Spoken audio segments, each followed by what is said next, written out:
بسم الله الرحمن الرحيم. الحمد لله رب العالمين، والعاقبة للمتقين، والصلاة والسلام على سيدنا محمد وعلى آله وأصحابه أجمعين، أما بعد. فقد قال الله تعالى في الكلام القديم في القرآن المجيد بعد أعوذ بالله من الشيطان الرجيم بسم الله الرحمن الرحيم. وإذا سألك عبادي عني فإني قريب أجيب دعوة الداع إذا دعاني فليستجيبوا لي وليؤمنوا بي لعلهم يرشدون. صدق الله العلي العليم. وقال نبينا رسول الله صلى الله عليه وسلم لا يرد القدر إلا بالدعاء أو قال عليه الصلاة والسلام. எல்லா புகழும் அல்லாஹ் ஒருவனுக்கே உரித்தாகட்டுமாக. அவனால் அனுப்பப்பட்ட ஈருலக தலைவர் ஹஸரத் முஹம்மது ரசூலுல்லாஹ் ஸல்லல்லாஹு அலைஹி வஸல்லம் அவர்கள் மீதும் அவர்களினுடைய வாழ்க்கையை பின்பற்றி வாழ்ந்த உத்தம சத்திய சஹாபாக்கள், நல்லோர்கள், வலிமார்கள், குறிப்பாக இத்தருணத்தில் அமர்ந்திருக்கும் கேட்டுக்கொண்டிருக்கும் நம் அனைவர்கள் மீதும் அல்லாஹ்வினுடைய சாந்தியும் சமாதானமும் என்றென்றும் இன்றே என்றும் நிலவட்டுமாக. ஆமீன். கண்ணியத்துக்குரிய அல்லாஹ்வின் நல்லடியார்களே, அல்லாஹ் சுப்ஹானஹு தஆலா வாழக்கூடிய முஃமினான அடியானுகளுக்கு பலவிதமான அமல்களை தந்திருந்தாலும் மிகவும் முக்கியமான ஒரு அமல் என்பது துஆ. ஒரு அடியானுக்கு எப்போதெல்லாம் கஷ்டங்கள் வருகிறதோ அப்போதெல்லாம் தன்னுடைய இறைவனை அல்லாஹுவை கையேந்தி நிற்கிற பொழுது அந்த கஷ்டம் என்பது, அந்த சோதனை என்பது அந்த அடியானிடம் இருந்து சென்று விடுகிறது. அல்லாஹ் சுப்ஹானஹு தஆலா குர்ஆனில் சொல்லுவார், வஇதா சஅலக இபாதி அன்னி ஃபஇன்னி கரீப். யாராவது ஒரு அடியான் இறைவன் எங்கே இருக்கிறான் என்று நபியே உங்களிடம் கேட்டால் நீங்கள் சொல்லுங்கள், ஃபஇன்னி கரீப்,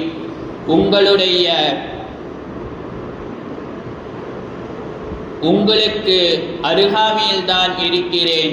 உஜீபு தஅவத்தத் தாஇ இதா தஆனி, என்னை அழைத்தால் உங்களுக்கு நான் பதில் தரக்கூடியவனாக இருக்கிறேன் என்பதாக அல்லாஹு தஆலா குர்ஆனில் சொல்லுவார்.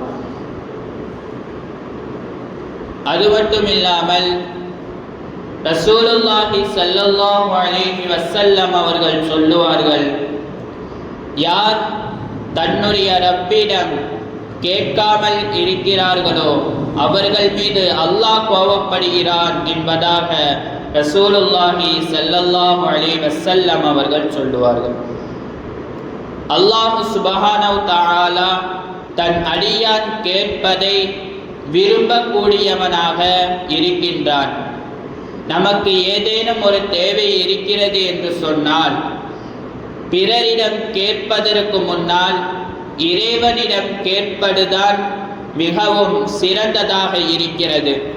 ஆனால் நமக்கு ஏதேனும் ஒரு பணம் தேவை இருக்கிறது என்று சொன்னால் நாம் முதலில் இறைவனை மறந்துவிட்டு பக்கத்தில் இருப்பவரிடமும் தெரிந்தவர்களிடமும் கேட்டு அவர்கள் இல்லை என்று சொன்ன பின்னாடிதான் நாம் அல்லாஹ்விடத்தில் கேட்கக்கூடியவராக இருந்து வருகிறோம்.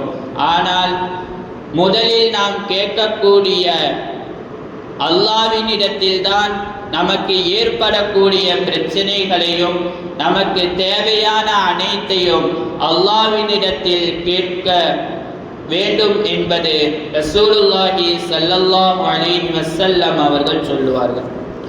நாம் கேட்கக்கூடிய துஆக்கள் எப்படி இருக்க வேண்டும் என்பதையும் அல்லாஹு தஆலா 4 விஷயங்களை குர்ஆனில் சொல்லுவார். முதலாவது, பணிவாக கேட்க வேண்டும். இறைவனிடத்தில் கேட்கிற பொழுது மிகவும் பணிவாக நீ என்னுடைய ரப்பு, நான் உன்னுடைய அடிமை என்கின்ற பணிவோடு கேட்க வேண்டும். இரண்டாவதாக மறைமுகமாக கேட்க வேண்டும். மூன்றாவதாக இரையச்சத்தோடு கேட்க வேண்டும். நான்காவதாக ஆசையுடன் கேட்க வேண்டும். என்னுடைய ரப்பிடத்தில் நான் கேட்கிறேன் என்கின்ற ஆசையுடன் கேட்கும் பொழுதுதான் நம்முடைய துவாக்கள் அனைத்தும் கபூலாக கூடியதாக இருந்து வருகிறது. இன்னொரு விஷயத்தை ரசூலுல்லாஹி ஸல்லல்லாஹு அலைஹி வஸல்லம் அவர்கள் சொல்லுவார்கள், துவா கேட்கிற பொழுது உறுதியாக கேட்க வேண்டும். யக்கீனுடன் கேட்கக்கூடிய துவா தான் அல்லாஹ் சுப்ஹானஹு வ தஆலா கபூல் செய்வான் என்பதாக ரசூலுல்லாஹி ஸல்லல்லாஹு அலைஹி வஸல்லம் அவர்கள் சொல்லுவார்கள். ஹஜ்ஜாஜ் இப்னு யூசுப் என்கின்ற ஒரு மன்னர். யார் இந்த ஹஜ்ஜாஜ் இப்னு யூசுப் என்று சொன்னால், மிகவும் கொடியமான பல ஆலிம்களை பல சஹாபாக்களை கொன்ற ஒரு மன்னர் என்று சொன்னால் ஹஜ்ஜாஜ் இப்னு யூசுஃபை சொல்லுவார்கள். இந்த வரலாற்றில் நமக்கு என்ன படிப்பினை கிடைக்கிறது என்பதை நாம் பார்க்க வேண்டும்.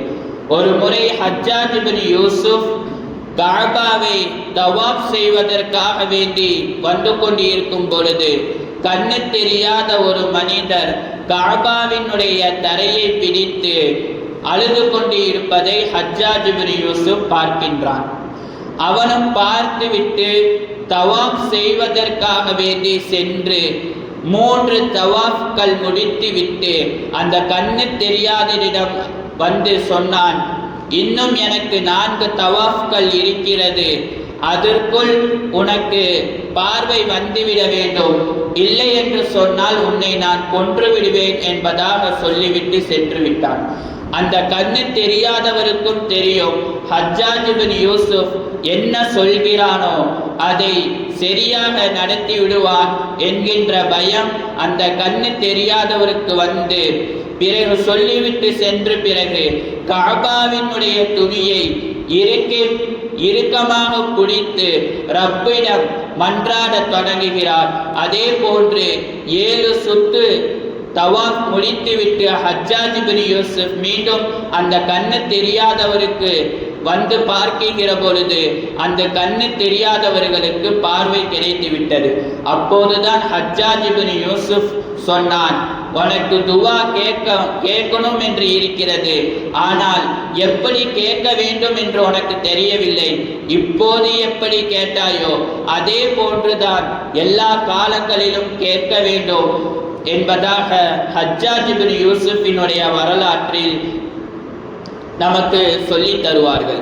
அது மட்டும் இல்லாமல் நம்முடைய பழக்கங்கள் என்னவென்று சொன்னால், நாம் இறைவனிடம் கேட்கிறோம், ஆனால் இறைவன் உடனே கொடுக்க வேண்டும் என்கின்ற ஒரு ஆசையுடன் கேட்க வேண்டும். ஆனால் நமக்கெல்லாம் என்ன ஒரு ஆசை என்று சொன்னால், நாம் எவ்வளவுதான் இறைவனிடம் அல்லாவிடம் கேட்டாலும் அல்லாஹ் நமக்கு தரமாட்டேங்கின்றான், உடனே கொடுக்க வேண்டும் என்கின்ற ஒரு ஆசையுடனும் ஒரு ஆர்வத்துடனும் நாம் இருக்கின்றோம். ரசூலுல்லாஹி ஸல்லல்லாஹு அலைஹி வஸல்லம் அவர்கள் சொல்லுவார்கள், பாவம் இல்லாத உறவுகளையும் துண்டிக்காத ஒரு அடியானும் ஹலாலான உணவை உண்ணக்கூடிய ஒரு அடியானும் அல்லாஹ்விடத்தில் துவா கேட்டால் 3 விதமாக அந்த துவாவை அல்லாஹு தஆலா ஏற்றுக்கொள்கிறார். முதலாவது, அவன் கேட்டதை உடனே தரக்கூடியவனாக இருக்கின்றான். இரண்டாவதாக, மறுமைக்கான சேமிப்பாக அல்லாஹு தஆலா அந்த துவாவை ஏற்றுக்கொள்கிறான். மூன்றாவதாக, அவனுக்கு வரக்கூடிய மிகப்பெரிய சோதனையிலிருந்து அவன் கேட்கக்கூடிய அந்த துவாவை அல்லாஹு தஆலா ஏற்றுக்கொள்கிறான் என்பதாக ரசூலுல்லாஹி ஸல்லல்லாஹு அலைஹி வஸல்லம் அவர்கள் சொல்லுவார்கள். இன்னும் நம்முடைய துவாக்கள் கபூலாக வேண்டும் என்று சொன்னால் ஒரே ஒரு இரண்டு நிபந்தனைகள் இருக்கின்றது. முதலாவது, உறவை துண்டிக்காமல் இருக்க வேண்டும். ரசூலுல்லாஹி ஸல்லல்லாஹு அலைஹி வஸல்லம் அவர்கள் அரஃபா மைதானத்தில் அமர்ந்து துவா கேட்பதற்கு முன்னால் சொன்னார்கள், நான் இறைவனிடத்தில் துவா செய்ய இருக்கின்றேன். யாராவது உறவை துண்டித்தவர்கள் இருந்தீர்கள் என்று சொன்னால் உடனே எந்திரித்து சென்று விடுங்கள். அவர்கள் இருக்கும் காலமெல்லாம் அல்லாஹு தஆலா துவாவை ஏற்றுக்கொள்ள மாட்டான் என்பதாக ரசூலுல்லாஹி ஸல்லல்லாஹு அலைஹி வஸல்லம் அவர்கள் சொல்ல 2 சஹாபாக்கள் எந்திரிச்சு சென்றார்கள் என்கின்ற வரலாறு நமக்கு தெரியும். இரண்டாவதாக, நாம் சாப்பிடக்கூடிய உணவும் நாம் பயன்படுத்தக்கூடிய அனைத்தும் ஹலாலாக இருக்க வேண்டும். அப்பொழுதுதான் நம்முடைய துவாக்கள் கபூலாகும் என்பதாக ரசூலுல்லாஹி ஸல்லல்லாஹு அலைஹி வஸல்லம் அவர்கள் சொல்லுவார்கள். நாம் எப்போது துவா செய்ய வேண்டும் என்று சொன்னால், தஹஜ்ஜத்தினுடைய நேரத்தில் நாம் செய்யக்கூடிய துவாக்கள் அல்லாஹு தஆலா கபூலாக்குவார். ஏனென்றால் ரசூலுல்லாஹி ஸல்லல்லாஹு அலைஹி வஸல்லம் அவர்கள் சொல்லுவார்கள், அல்லாஹு தஆலா முதல் வானத்திற்கு வந்து என்னுடைய அடியானுக்கு ஏதேனும் தேவைகள் இருக்கிறதா, நான் நிறைவேற்றி தருகிறேன் என்கின்ற வாக்குறுதியை கொடுக்கின்றான் என்பதாக ரசூலுல்லாஹி ஸல்லல்லாஹு அலைஹி வஸல்லம் அவர்கள் சொல்லுவார்கள். இரண்டாவதாக, அல்லாஹ்வுக்கு மிகவும் பிடித்தமான ஒரு செயல் என்பது சஜிதாவில் கேட்கக்கூடிய துவா அல்லாஹு தஆலா கபூலாக்குவான் என்பதாகவும், நோன்பு திறக்குகிற நேரத்தில் கேட்கக்கூடிய துவா எந்த ஒரு திரையுமின்றி அல்லாஹு தஆலா கபூலாக்குவான் என்றும் ரசூலுல்லாஹி ஸல்லல்லாஹு அலைஹி வஸல்லம் அவர்கள் சொல்லுவார்கள். அது மட்டும் இல்லாமல் ரசூலுல்லாஹி ஸல்லல்லாஹு அலைஹி வஸல்லம் அவர்கள் சொல்லுவார்கள், லா யருத்துல் கத்ர இல்லா துஆ. துவாவுக்கு இன்னொரு பவர் என்னவென்றால், கலா கதிரை விதியை மாற்றக்கூடிய ஒரு பவர் என்பது துவாவுக்கு இருந்து வருகிறது.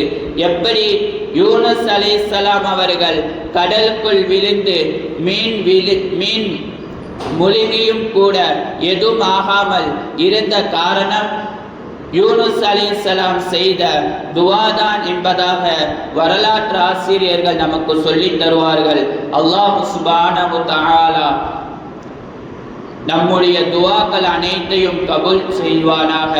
இன்னும் அவன் எப்படி துவா செய்ய வேண்டும் என்று ரசூலுல்லாஹி ஸல்லல்லாஹு அலைஹி வஸல்லம் அவர்கள் சொல்லி தந்திருக்கிறார்களோ அதே போன்று பேணுதலுடன் நம்முடைய துவாக்களை நாம் ஆக்கி கொண்டோம் என்று சொன்னால் வரக்கூடிய காலங்களில் நம்முடைய துவாக்கள் என்பது வீணாகாமல் இருக்கும். அல்லாஹ் சுப்ஹானஹு வ தஆலா நாம் செய்யக்கூடிய அனைத்து அமல்களையும் கபூல் செய்வானாக.